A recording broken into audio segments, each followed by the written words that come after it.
Welcome to the Unraveling the Scriptures channel. Pontius Pilate is a character whose mention in sacred scriptures occurred only once, yet he played a crucial role in biblical events, bearing direct responsibility for the crucifixion and death of Jesus. His name became widely known and is remembered to this day for his decision to allow the Jews to choose to release Barabbas, a feared criminal of the time, instead of Jesus, even though he knew the latter was being unjustly accused.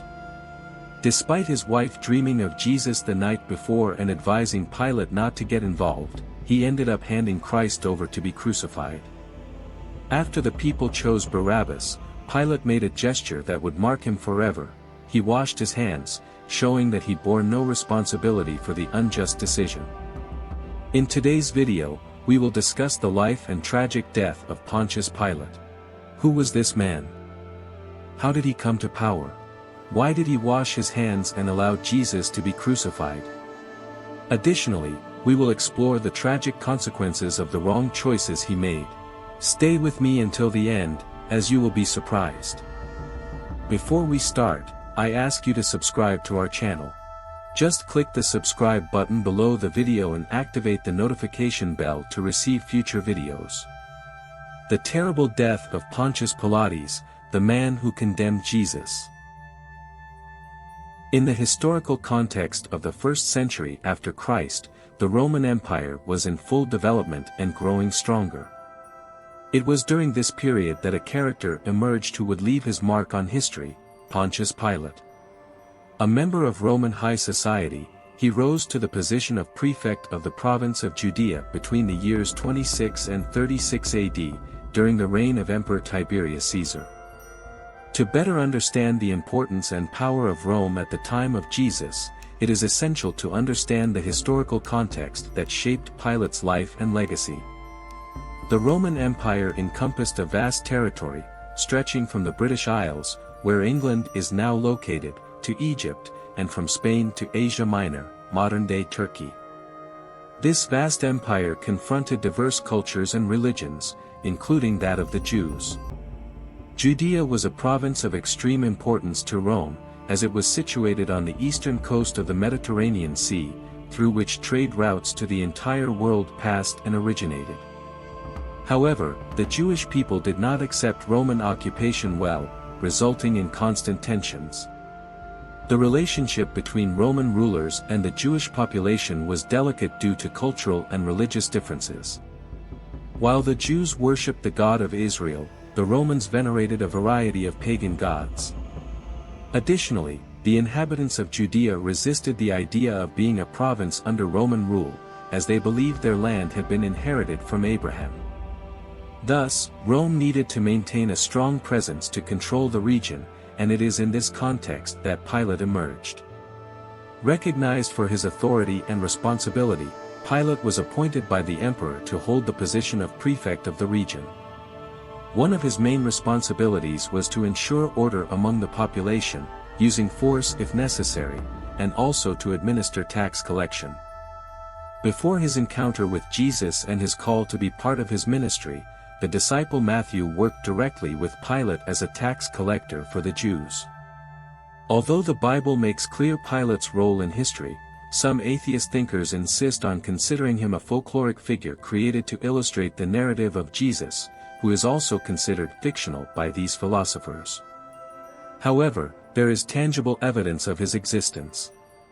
Pilate's face is engraved on some Roman coins from the time, and his name is inscribed on the base of a statue found in the ruins of the Roman theater in the city of Caesarea Maritima. Additionally, there are several records in the books of philosophers from the time of Jesus that mention Pilate, including the Jewish historian Philo, who describes him as inflexible, stubborn, and cruel. In one of these historical accounts, it is mentioned that Pilate wanted to build a large aqueduct in Judea, a canal to bring water to regions not supplied by rivers. To finance this work, he demanded money from the Temple of Jerusalem. The temple priests opposed, arguing that the money was sacred, but Pilate threatened them with tax increases. Eventually, they agreed to finance the construction under the condition that the agreement be kept secret and that the water pass through the temple reservoirs. The Jews soon discovered the plan and were outraged. Many protested against the priests and against Pilate, resulting in arrests and even death sentences for rebellion against the empire. However, none of these atrocities committed by Pilate can be compared to that perpetrated against the Son of God. When Jesus was arrested by religious authorities, accused of blasphemy and proclaiming himself King of the Jews, he was brought before Pontius Pilate to decide the fate of this man. Let's take a brief pause in the narrative to highlight something very interesting: Pilate's participation in Jesus' fate and, consequently, in the lives of all of us, Christians, was recorded in the four Gospels of the New Testament in somewhat different ways, according to each of the authors. Matthew portrays Pilate as a man of weak personality and lacking decision-making power. This is evident in chapter 27, where he questions Jesus and, even knowing his innocence, offers the people the choice between freeing Jesus or Barabbas. It is also in Matthew that we find the story of Pilate's wife, who advises him not to get involved with Jesus but is ignored. On the other hand, the Gospel of Mark pays more attention to Pilate's desire to spare Jesus from condemnation, wondering why Jesus did not defend himself against the accusations. At one point, Pilate questions the crowd clamoring for crucifixion and tries to persuade them to change their minds, asking aloud what crime Jesus had committed. The Apostle Luke describes Pilate as a leader who did not want to take responsibility for such an important decision. In chapter 23, after finding no fault in Jesus, he tries to transfer the responsibility to Herod Antipas, the prince of Judea, who had been responsible for ordering the beheading of the prophet John the Baptist 3 years earlier. When Herod returns the responsibility to Pilate, he transfers it to the Jewish people. In the Gospel of John, we can observe a more defiant attitude on the part of Pilate. He questions Jesus when he proclaims himself as king and mocks the Messiah by stating that he came into the world to testify to the truth. Returning to the narrative, the Jewish religious leaders pressured Pilate to condemn Jesus, claiming that he represented a threat to public order and Roman power. However, the true fear of these men was that Christ would incite a revolt among the Jews. The Gospel of John reports that Pilate interrogated Jesus, who stated that his kingdom was not of this world and that he came to proclaim the truth. Upon hearing this, Pilate considered Jesus innocent of the charges of rebellion against Rome and Caesar. Even though he found no guilt in Jesus, Pilate did not have the courage to maintain his position in the face of the Jews clamoring for crucifixion. Given the tension between Jews and Romans at the time, Pilate chose to please the crowd rather than follow what he considered correct. As part of the Passover tradition, he offered to release a prisoner. He suggested releasing Jesus, but the crowd demanded the release of Barabbas, a convicted criminal, instead of Christ. Seeing her husband being influenced by the population, Claudia, Pilate's wife, warned him about the impending mistake, as recorded in the Bible. While Pilate was sitting on the judge's seat, his wife sent him this message: "Don't have anything to do with that innocent man, for I have suffered a great deal today in a dream because of him." However, faced with the insistence of the people and the fear of a large popular revolt, Pilate chose to publicly wash his hands, symbolizing that he bore no responsibility for the decision, and that it would fall on the people and the religious leaders. Jesus was then crucified on Calvary, outside of Jerusalem. Pilate's participation in the biblical narrative ended there, but his life as leader of the Roman Empire in Judea continued after his encounter with Christ. He remained the same ruthless individual as always. Historical records show that 3 years after Jesus' death, he ordered a brutal action, having some Galileans who were performing sacrifices in the temple arrested and executed.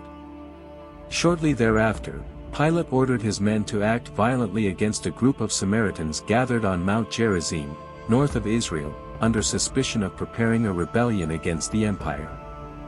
These two actions by Pilate outraged the Jews to such an extent that a group of leaders of that people requested an audience with Emperor Tiberius Caesar, seeking his intervention in the situation. The result was Pilate's removal from power in 37 AD. The same people who applauded him during Jesus' condemnation were responsible for his fall from power. In the same year, the high priest Caiaphas, one of the main accusers and condemners of Christ, was also removed from his position by order of Vitellius, governor of Syria. With the death of Tiberius Caesar, Rome was governed by Caligula, known for his cruelty. He decided to exile Pilate to the region of Gaul, in present-day France.